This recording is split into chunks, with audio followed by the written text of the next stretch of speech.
Ricardo Vanegas, ex asambleísta, ex compañero también de Fernando Villavicencio, lamentablemente asesinado en horas anteriores.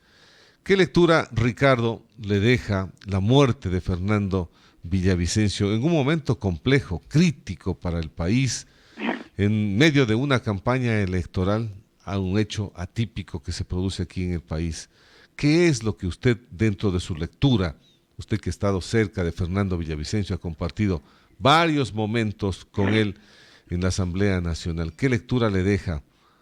¿Qué es lo que pasó para que esto haya desembocado en la muerte de Villavicencio? Buenos días y bienvenido a la hora clave. Buenos días. Vea, primero quiero a través de este medio manifestar el sentimiento de dolor que tenemos los que conocimos a Fernando, los que estuvimos cerca. Un abrazo solidario a Sofía Sánchez, con quien también nosotros integramos el Frente Parlamentario Anticorrupción. Segundo, es evidente que Fernando era el único candidato que tenía una noción clara de luchar contra la delincuencia, las masas organizadas y contra ciertos grupos políticos, ¿verdad?, que estaban vinculados a actos de corrupción. Esa valentía es la que lo llevó a ser candidato a la presidencia y lo puso en riesgo porque el índice de inseguridad que tenía él era del 97%. Y es verdad también que había un grupo de policías que le daban custodia. Pero el día de ayer eso ha fallado, porque Fernando tenía que haber salido por la parte posterior de este coliseo, no por la parte delantera. Además que a él se lo embarca en una camioneta que no tenía vidrios blindados. Y como fueron 54 disparos que hubo, y se señala que además del sicario que se acercó a saludarlo, que se identificaba como simpatizante y que fue el que disparó, habían 10 motos más en la calle frente a la camioneta.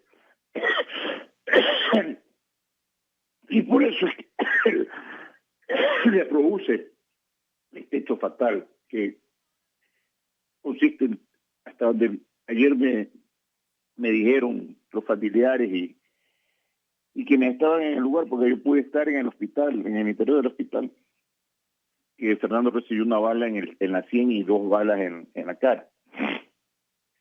O sea, prácticamente Fernando llegó ya fallecido al hospital.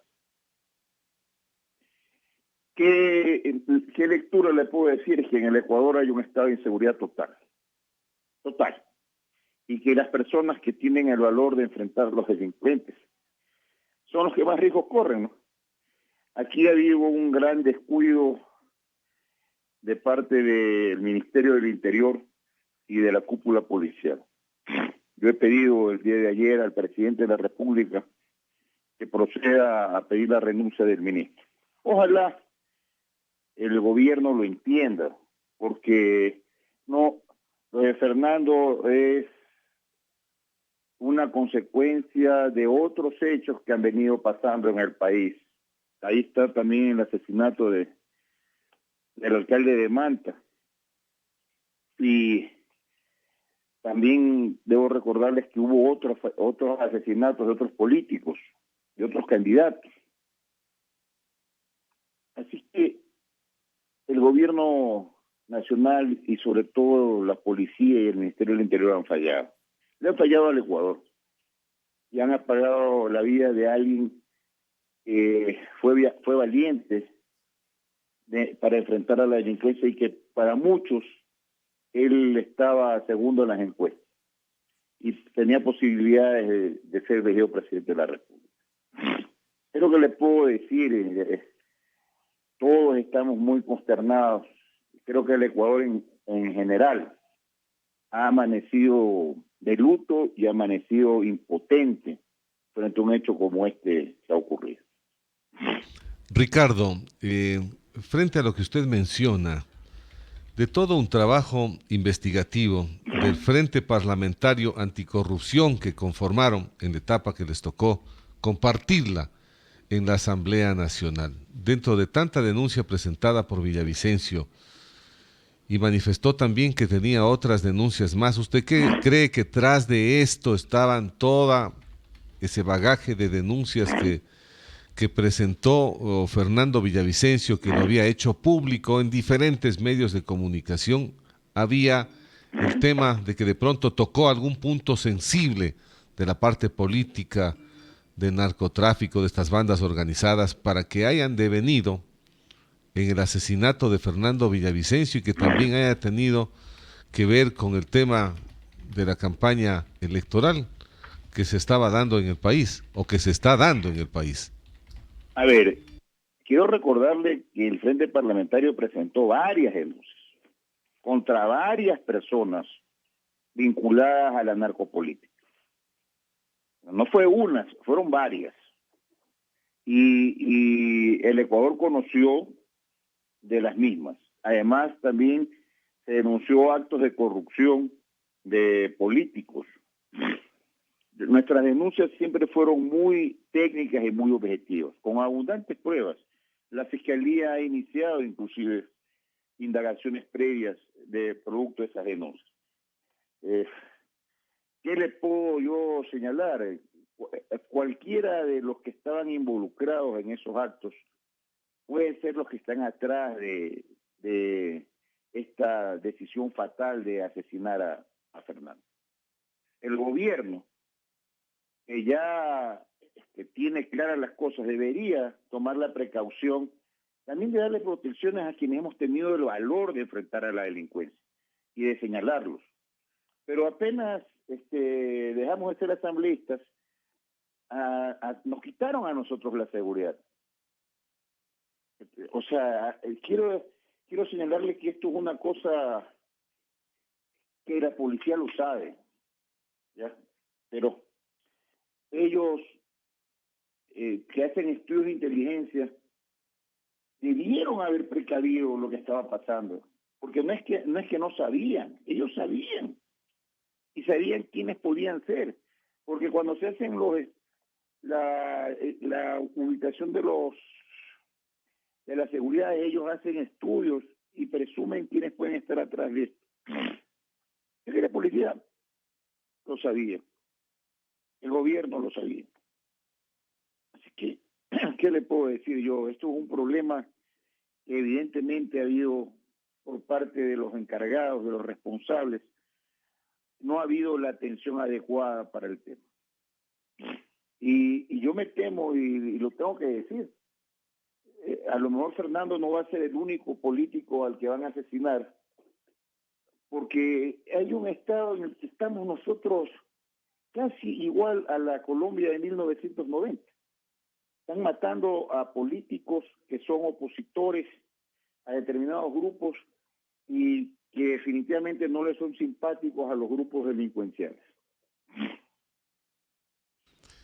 Ricardo, usted mencionó, y también le escuchamos a la esposa de Fernando Villavicencio en las cortas declaraciones que dio en la noche de este día miércoles. Hay cosas extrañas. Villavicencio no se movilizaba en este vehículo que el día de ayer abordó y que no tenía las condiciones para brindarle la seguridad como vidrios blindados, por ejemplo.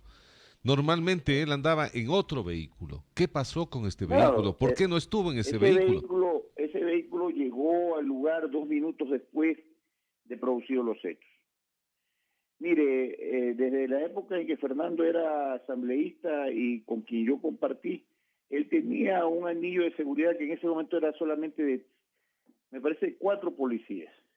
Dos de ellos estaban ayer en el momento de que se dieron el atentado, ¿no? Y el otro que andaba con él es el que conducía el vehículo. Eran gente que estaba muy, muy cercana a él. Yo no entiendo por qué, sabiendo que tenían que tomar las precauciones, lo embarcaron en una camioneta que no estaba blindada y lo sacaron por donde no debió haber salido. Él tenía que haber salido por la parte de atrás, como salió el general Carrillo, ¿verdad? Sí, Yo me imagino que usted se ubica aquí donde queda la avenida Amazonas, porque esto es una avenida principal. A él lo atentan y lo asesinan en la esquina de la calle Amazonas, a media cuadra de Amazonas y la República, me parece, a media cuadra donde queda el hospital de la mujer donde es trasladada. Cuando a mí me llama, en un mensaje de texto que nos mandó a un grupo que tenemos varios ex compañeros asambleístas, la asambleísta Gisela Molina, y nos dijo que habían atentado contra Fernando. O sea, es algo que nosotros no podíamos creer, ¿verdad? Y además nos dijo que ella estaba herida. Y luego, a los 3 minutos, 4 minutos, nos dijo que Fernando acaba de fallecer, porque ella estaba al lado del lugar donde estaba Fernando, en el hospital. ¿Qué le puedo decir? Yo, de todas maneras, me trasladé hasta el lugar, porque se sabe el grado de amistad que cultivé con Fernando desde la asamblea, ¿verdad? ¿Qué le puedo decir? Oiga, la verdad que estamos todos muy afectados. Esa es la palabra, muy afectados. Ricardo, los tiros, los disparos que le provocan la muerte a Fernando Villavicencio se sube por el costado derecho del vehículo, por esta puerta le suben. Al parecer provienen del otro lado del vehículo. No sé si usted nos puede corregir o nos puede corroborar en la lectura que tenemos A ver, nosotros. yo la verdad le digo, yo estuve ayer, estuve con la familia, subí inclusive un video desde el lugar donde está la camioneta. Yo no le puedo corroborar eso porque usted sabe que yo soy criminólogo, ¿verdad? Y para poder determinar cómo son las balas que ingresaron hasta la cabeza de Fernando, es necesario hacer la autopsia. Ahí va a estar cómo es la trayectoria del disparo y qué tipo de arma es, ¿verdad? Yo eso, y como usted comprenderá, en ese momento la familia tampoco es que me dijo, oiga, esto fue así, porque todo ocurrió muy rápido. Y me imagino que ayer en la noche que tienen que haber hecho la autopsia ya debe estar hecho el informe técnico para poder determinar lo que usted me está preguntando. Pero yo no le puedo decir eso. La otra parte y la otra lectura también que la tenemos confusa, no hay mucha información. ¿Qué pasó con el ciudadano que fue detenido y que la gente le dijo, sí, él fue el que le disparó a Fernando Villavicencio y que lamentablemente minutos más tarde fallece? ¿Qué es lo que pasó con este ciudadano? Mire, cuando nosotros estábamos con la familia, en la parte exterior, a lo que yo salí del interior del hospital, se comunicó que habían asesinado al sicario. Y luego, la reacción de todos, ¿verdad? Que ustedes la ven en las redes, pero después la fiscalía dice que el señor llegó herido y que producto de las heridas que recibió en el momento en que hubo la detención, es que fallece. Y eso sí llama la atención porque si una persona, un delincuente es herido, no lo van a trasladar a la fiscalía. Lo tienen que trasladar a un hospital con custodia policial, ¿verdad? Y por eso la reacción que yo tuve ayer, porque digo, ¿cómo puede ser posible que el lugar donde está Fernando ya fallecido, lo cercaron? Deben haber habido cerca de 200 policías. Y en cambio al que está detenido, que es el posible autor o el autor de los disparos, no le dieron ningún tipo de custodia cuando él es el hombre que tenían que proteger para saber quiénes estaban atrás de esto, ¿no? Exactamente, es la misma inquietud que nosotros nos hemos planteado.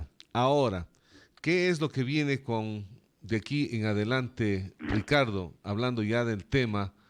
No está Fernando Villavicencio constando en la papeleta de votaciones. ¿Qué es lo que tiene que hacer? Se construye el movimiento que le cobijaba a Fernando Villavicencio. ¿Quién suplantaría a Fernando Villavicencio en este proceso Ya, electoral? eso yo no le puedo decir porque usted sabe que yo en este proceso electoral me he mantenido muy al margen, ¿verdad? Yo desde el principio dije que Fernando era una opción válida y al que había que respaldar, pero el movimiento construye gente nueva las que tienen que proceder a designar al reemplazo, que tiene que ser, de acuerdo al Código de la Democracia, un varón que no puede ser candidato a ninguna dignidad actualmente.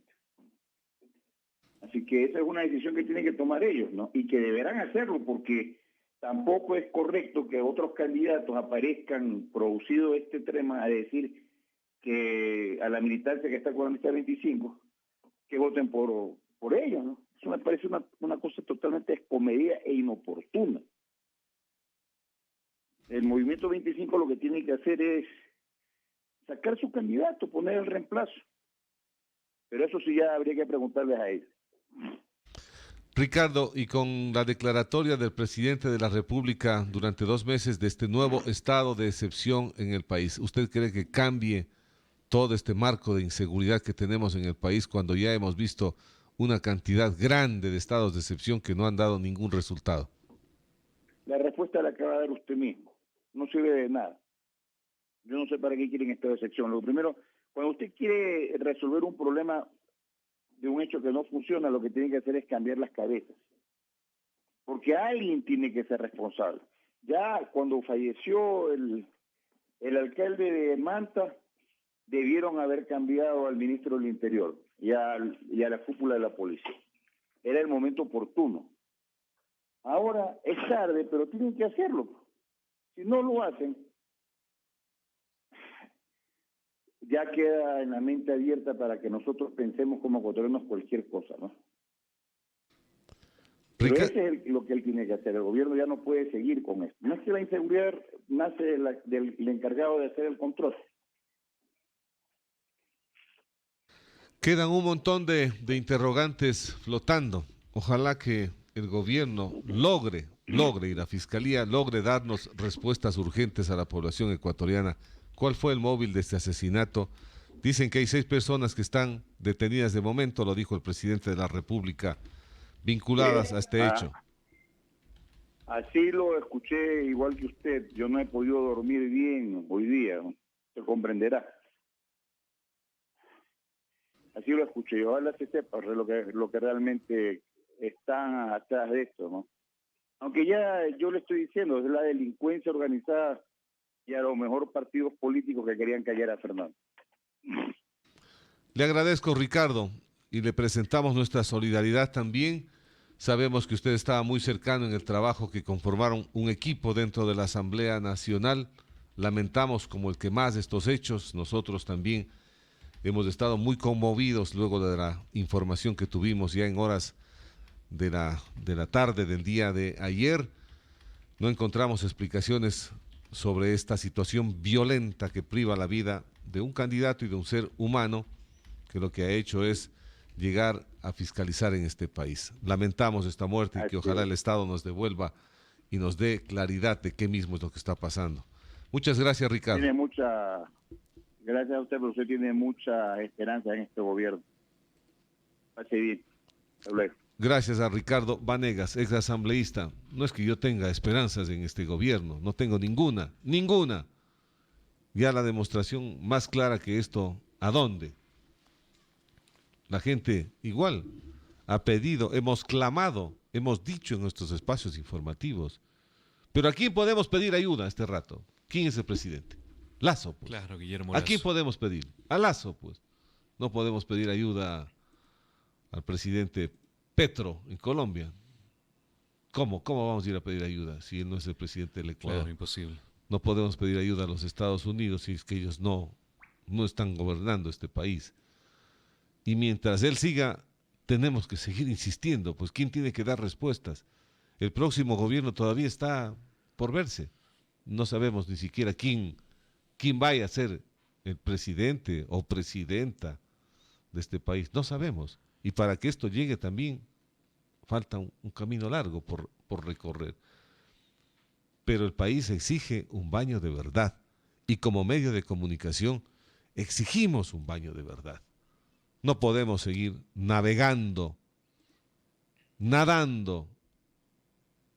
en una serie de incertidumbres. Lo que tenemos es incertidumbre por todo lado. ¿O no le queda a usted ese sabor así es, Rubén. agridulce? Todos nos quedamos así consternados ante esta situación qué es lo que sucede. Cada día se sabe más de estos actos de violencia. Sí, consternados nos quedamos con el asesinato de Intriago, como decía Ricardo Vanegas, pero esto es consecuencia también de lo que está sucediendo en el país, ¿no? Ahora, pues, Fernando Villavicencio, todos quedaron consternados con lo que ha sucedido y con lo que sigue sucediendo, ¿no? Esperemos a ver cuáles son las